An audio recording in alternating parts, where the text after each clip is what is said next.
Élise et Antoine se sont rencontrés par une fraîche matinée d'automne dans une petite librairie de quartier, nichée entre deux ruelles pavées.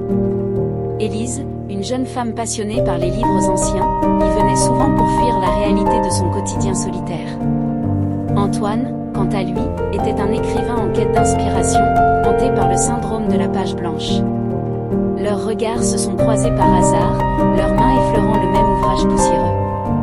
Un sourire timide, une excuse murmurée, et leur destin s'est scellé à ce moment-là. Ils ont rapidement découvert une passion commune pour la littérature et les longues promenades en bord de Seine.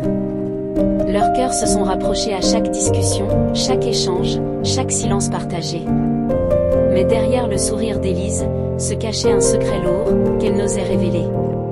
Depuis plusieurs années, elle luttait contre une maladie incurable, un mal qui rongeait lentement sa vie. Elle savait que le temps lui était compté, mais n'avait jamais trouvé la force de partager ce fardeau avec Antoine. Chaque instant passé avec lui était une bulle d'éternité, un moment volé à l'inévitable. Antoine, quant à lui, était aveuglé par l'amour. Il voyait en Élise une muse, une source d'inspiration inépuisable. Il écrivait jour et nuit, tissant des histoires où leur vie se mêlait aux récits romantiques des grands classiques. Il rêvait d'un futur à deux, ignorant le spectre qui planait au-dessus de leur bonheur. Un soir d'hiver, alors que la neige commençait à recouvrir les rues de Paris, Élise prit enfin la décision de tout lui avouer. Elle lui écrivit une lettre, tremblante de tristesse et de peur.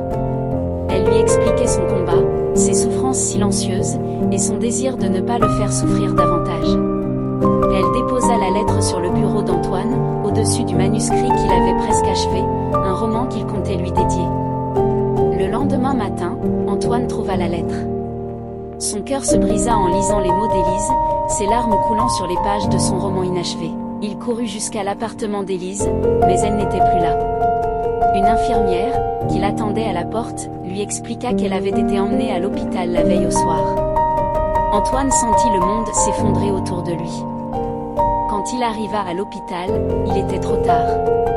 Élise s'était éteinte dans la nuit, emportant avec elle ses derniers secrets.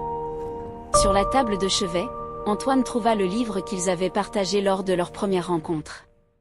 À l'intérieur, une simple note, « Merci de m'avoir offert une éternité en un instant ». Antoine ne termina jamais son roman. Il laissa le manuscrit inachevé, un hommage silencieux à la femme qu'il avait aimée plus que tout.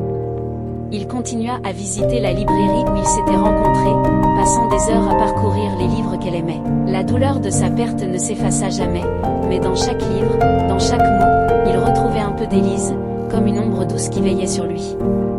Ainsi, leur histoire devint un murmure parmi les livres, un écho d'amour et de tristesse, éternellement gravé dans les pages du temps.